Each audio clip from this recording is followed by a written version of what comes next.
ದಟ್ಟವಾದ ಕಾಡಿನ ತುದಿಯಲ್ಲಿ ಕೆಂಪು ಬಣ್ಣದ ಸ್ಕಾರ್ಫ್ ಧರಿಸಿದ ಪುಟ್ಟ ಹುಡುಗಿ ಲೀಲಾ ನಿಂತಿದ್ದಳು. ತಣ್ಣನೆಯ ಗಾಳಿಯಲ್ಲಿ ಮೃದುವಾದ ಮೋಡಗಳನ್ನು ಉಸಿರುಗಟ್ಟಿಸುತ್ತಾ ಎಚ್ಚರಿಕೆಯಿಂದ ಅವಳು ಪಾಚಿಯಿಂದ ಆವೃತವಾದ ಮರದ ಬುಡದ ಮೇಲೆ ಬ್ರೆಡ್ ಮತ್ತು ತಾಜಾ ಹಣ್ಣುಗಳನ್ನು ಇಟ್ಟಳು. ಸುತ್ತಮುತ್ತಲಿನ ಗಾಳಿಯು ನಿಶ್ಶಬ್ದ ಮತ್ತು ನಿಶ್ಚಲವಾಗಿತ್ತು. ಪಕ್ಷಿಗಳು ಕೊಂಬೆಗಳ ಮೇಲೆ ಶಾಂತವಾಗಿ ಕುಳಿತಿದ್ದರೆ ಅಳಿಲುಗಳು ಗಂಟುಗಂಟಾದ ತೊಗಟೆಯ ಹಿಂದಿನಿಂದ ಕುತೂಹಲದಿಂದ ಇಣುಕುತ್ತಿದ್ದವು. ಅವುಗಳ ಮಣಿಗಳಂತಹ ಕಣ್ಣುಗಳು ಅವಳ ಪ್ರತಿಯೊಂದು ನಡೆಯನ್ನು ಅನುಸರಿಸುತ್ತಿದ್ದವು. ಹತ್ತಿರದಲ್ಲಿ ರಸ್ಟಿ ಎಂಬ ಗಾಯಗೊಂಡ ನರಿ ದಪ್ಪ ಪೊದೆಯ ಕೆಳಗೆ ಅಡಗಿಕೊಂಡಿತ್ತು. ಅದರ ತಾಮ್ರದ ತುಪ್ಪಳವು ಕೊಳಕಿನಿಂದ ಮಂಕಾಗಿತ್ತು. ನೋವಿನಿಂದ ಸುರುಳಿ ಸುತ್ತಿಕೊಂಡಿದ್ದ ರಸ್ಟಿಯ ಪಂಚ ತಪ್ಪಿಸಿಕೊಳ್ಳಲು ಅಥವಾ ತನ್ನನ್ನು ತಾನು ರಕ್ಷಿಸಿಕೊಳ್ಳಲು ಅವನ ಅಸಮರ್ಥತೆಯನ್ನು ಸೂಚಿಸಿತು.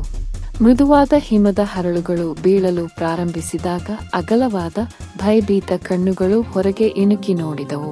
ಅವುಗಳ ಸುತ್ತಲಿನ ಪ್ರಪಂಚವನ್ನು ಮೌನವಾದ ಬಿಳಿ ಬಣ್ಣದಲ್ಲಿ ಹಾಸಿದವು. ಮಗುವಿನ ನಿರ್ಭಯತೆ ಮತ್ತು ಮುಕ್ತ ಹೃದಯದಿಂದ ಲೀಲಾ ನಿಧಾನವಾಗಿ ಪೊದೆಯ ಹತ್ತಿರ ಬಂದು ಸ್ವಲ್ಪ ದೂರದಲ್ಲಿ ಎಚ್ಚರಿಕೆಯಿಂದ ಕುಳಿತಳು.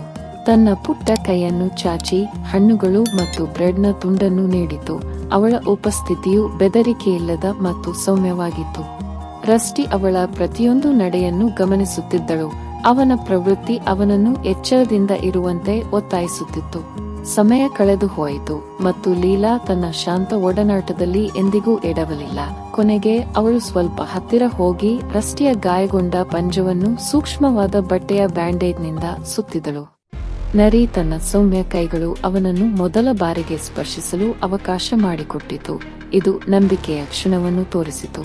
ಅವಳ ಜೇಬಿನಿಂದ ಒಂದು ಸಣ್ಣ ಗೊಂಬೆಯ ಕಂಬಳಿ ಇಣುಕಿತು. ಈಗ ಅದು ಅವನಿಗೆ ಉಷ್ಣತೆಯನ್ನು ನೀಡಿತು.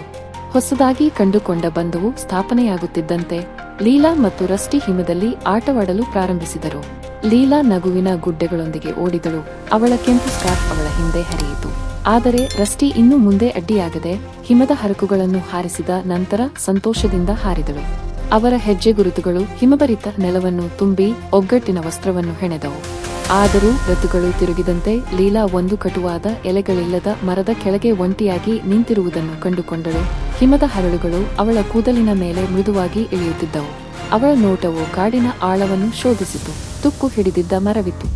ಅವಳ ಕೈಯಲ್ಲಿ ಆಹಾರದ ತುಂಡು ಮುಟ್ಟದೆ ಉಳಿದಿತ್ತು. ಅದು ಅವಳ ತುಪ್ಪುಳಿನಂತಿರುವ ಸ್ನೇಹಿತನಿಗಾಗಿ ಅವಳ ಹಂಬಲದ ಸಂಕೇತವಾಗಿತ್ತು. ವಸಂತವು ತನ್ನದೇ ಆದ ಪವಾಡವನ್ನು ತಂದಿತು. ಭೂಮಿಯಾದ್ಯಂತ ರೋಮಾಂಚಕ ಬಣ್ಣಗಳು ಹರಡಿದವು ಮತ್ತು ರಸ್ಟಿ ಸಂಪೂರ್ಣವಾಗಿ ಗುಣಮುಖನಾಗಿ ಪಿಸುಗುಟ್ಟುವ ಪೊದೆಗಳಿಂದ ಹೊರಬಂದನು. ಅವನ ಪಕ್ಕದಲ್ಲಿ 2 ತಮಾಷೆಯ ಕಿಟ್ಗಳು ಕುಣಿಯುತ್ತಿದ್ದವು. ಲೀಲಾಳ ಯುವ ಆಶಾವಾದಿ ಹೃದಯವು ಸಂತೋಷದಿಂದ ಸಿಡಿಯಿತು. ಬೆಚ್ಚಗಿನ ಭೂಮಿಯ ಮೇಲೆ ಕಾಲುಗಳನ್ನು ಚಾಚಿ ಕುಳಿತಿದ್ದ ಅವಳು ನರಿ ಮರಿಗಳು ಅವಳ ಮಡಿಲಲ್ಲಿ ತಮಾಷೆಯಾಗಿ ಉರುಳುತ್ತಿದ್ದಂತೆ ನಕ್ಕಳು. ಅವುಗಳ ಸಣ್ಣ ಪಂಜಗಳು ನಿರಾಶೆಯಿಂದ ಅಲುಗಾಡುತ್ತಿದ್ದವು. ಹತ್ತಿರದಲ್ಲಿಯೇ ರಸ್ಟಿ ಬಣ್ಣ ಬಳಿದುಕೊಂಡು ಶಾಂತ ಮತ್ತು ಸಂತೃಪ್ತವಾಗಿತ್ತು. ಅವರ ಸುತ್ತಲೂ ಹೂವುಗಳು ಅರಳಿ ಅವರ ಶಾಶ್ವತ ಸ್ನೇಹ ಮತ್ತು ಪ್ರಪಂಚದ ನವೀಕೃತ ಸೌಂದರ್ಯವನ್ನು ಆಚರಿಸುತ್ತಿದ್ದವು.